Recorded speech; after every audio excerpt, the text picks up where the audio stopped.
What's up, guys? Welcome back to the channel. So today I am hitting the road, finally. Well, I just went to Traverse City, but this is the first time that I'm doing a solo trip for a very long time, and I've pretty much been home since March, so I'm going a little stir crazy. I have a very basic setup with me today. You see, I have my mattresses on the third row. I've got my Jackery with me to run my CPAP, and I'm heading to a football game. Gotta go with my Sabercats. They're playing in North Bay, Ontario today. So I'm making the 5-hour drive by myself to North Bay to watch the Sabercats play. Staying the night, coming home for one day, and then I head to Hocking Hill State Park in Ohio. So it's going to be busy. I have a lot of adventures planned for this summer. I'm pretty much in a new place every week, and I'm super excited about that, to bring all those new places to you guys. So let's head to North Bay.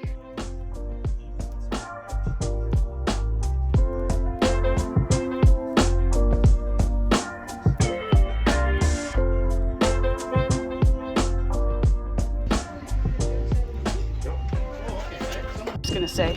Okay, so obviously before I hit the road I have to gas up, and one little trick for you guys, if you're coming through Sault Ste. Marie, which you're going to be coming through Sault Ste. Marie if you're going across Canada, because you have to, on Batchewana First Nation, as you're coming off of Highway 17 East, the Gen 7, it's really easy to get to on the highway, and it's going to be usually 10 to 15 cents cheaper than anywhere else in town. So if you're coming through Sault Ste. Marie, come to Batchewana First Nation, Gen 7 gas station.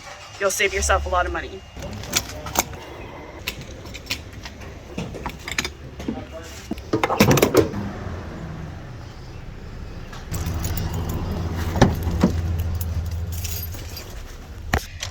Well, that cost $75, and I was on a quarter of a tank, and it still didn't even fill me up. But what can you do? That's gas prices right now. Another tip for you, if you're driving on the east, Highway 17 East, just past Sudbury, Ontario, if you go to Espanola, Ontario, not at the Tim Hortons along the highway, but if you actually go into Espanola, gas is usually much cheaper there as well. So Espanola, cheap gas, Gen 7 on the Batchewana First Nation in Sault Ste. Marie is cheap gas for all of you traveling around along Highway 17. So now hopefully I won't have to make any more stops, and I can just head straight to North Bay to the football field.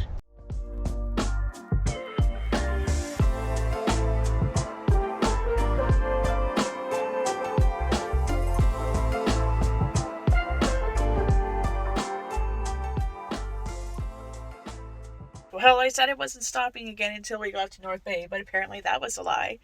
I lost the little fob, that you put in your 12-volt plug to put a USB in for a charger. I lost that, so I thought I would just charge my phone on this USB charger in the van, but it's not working very well. It's holding a charge, but it's not like charging it. It's just staying at the same charge. So I'm going to go into the convenience store here and see if I can get a different fob.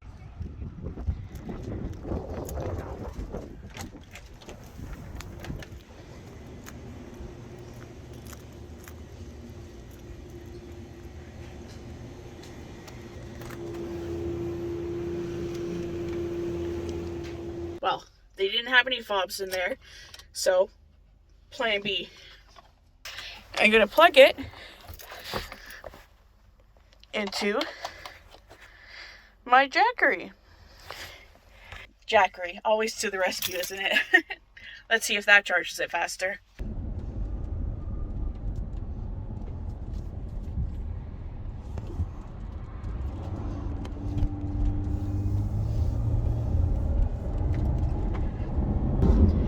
So, I assume you guys all know by now, I live in a little town in northern Ontario that's bordered with the UP of Michigan. And about an hour and 20 minutes south of me is a town called Gaylord, Michigan.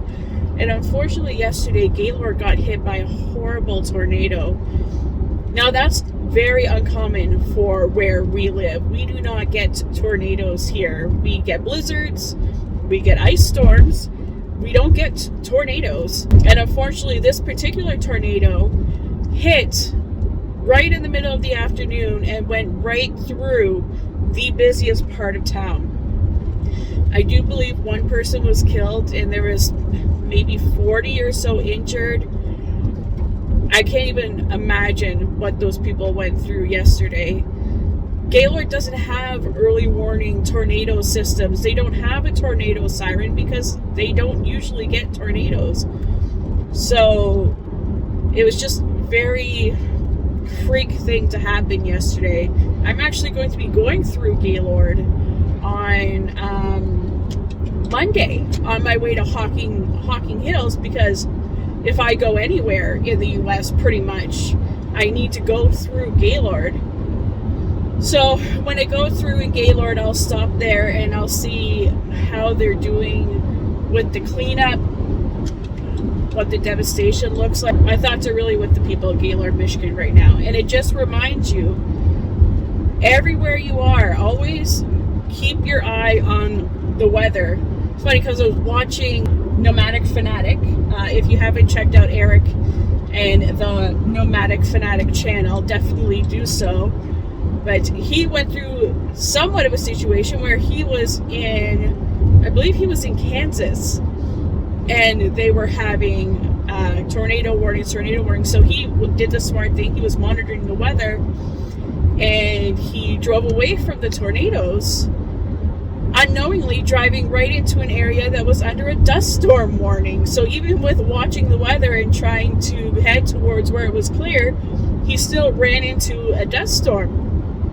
So it's just very vigilant. When you have, it's very important when you are on the road, when you are traveling, keep your eyes on what's going on with the weather in whatever your area you're heading to.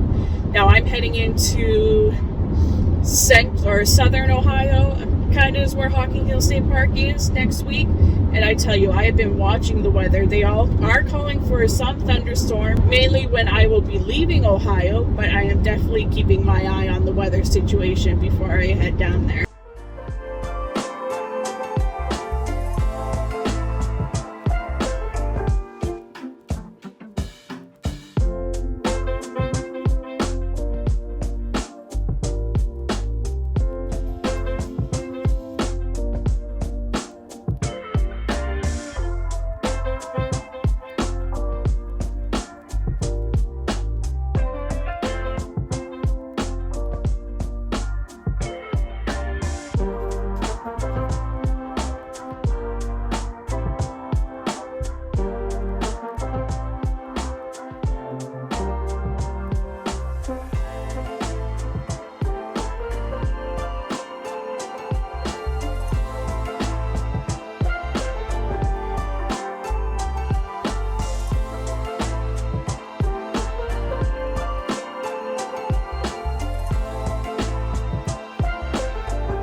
Okay, so I'm about half hour away from North Bay, and I'm at about half a tank, but I knew I would need gas on the way home, and I just happened to see another Gen 7 along the highway, and everywhere around here has been like 210, 214, and it's 184.9 here for gas. So I'm stopping here at the Gen 7 for gas, then I'm gonna head the rest of the way to the football field.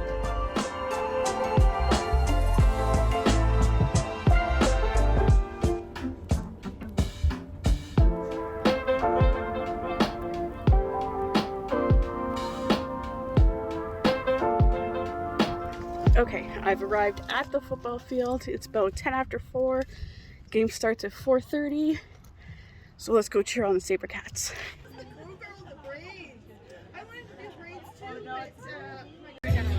Okay, so it's officially 5:21. We're about an hour behind because there was an injury from the game before us.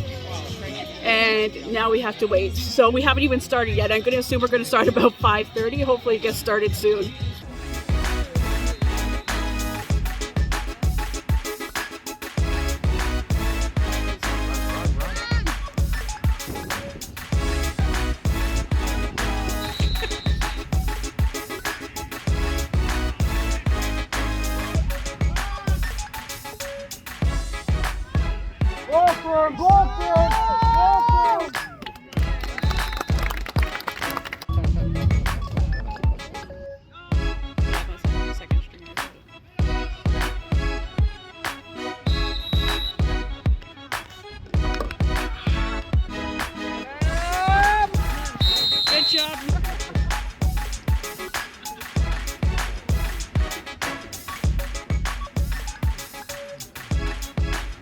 Okay, so that game wasn't very interesting.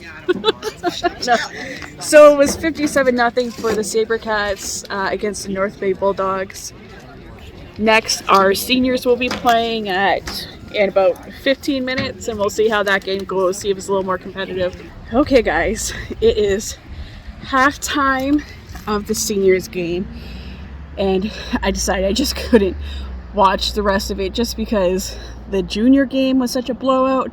I think it was like 57-0, and now our seniors are winning 38-0. So it's probably just going to be the same as the junior game was. And I have a 2.5-hour drive back west to the Sudbury area. I'm going to stay at Sault Provincial Park. I last minute booked a site there so I can drive 2.5 hours today and then only 2.5 hours tomorrow. So that's what I'm doing. But look behind me. Look at that sunset. Isn't it just beautiful? I'm going to be getting to Sault in the dark, which I don't like doing, but better than having a 5-hour drive tomorrow. So let's head to the campground. One thing I hate about the warmer weather is the mosquitoes are starting to come out. They were trying to eat us at the football game. I definitely enjoy fall, spring, and winter camping when there are no mosquitoes.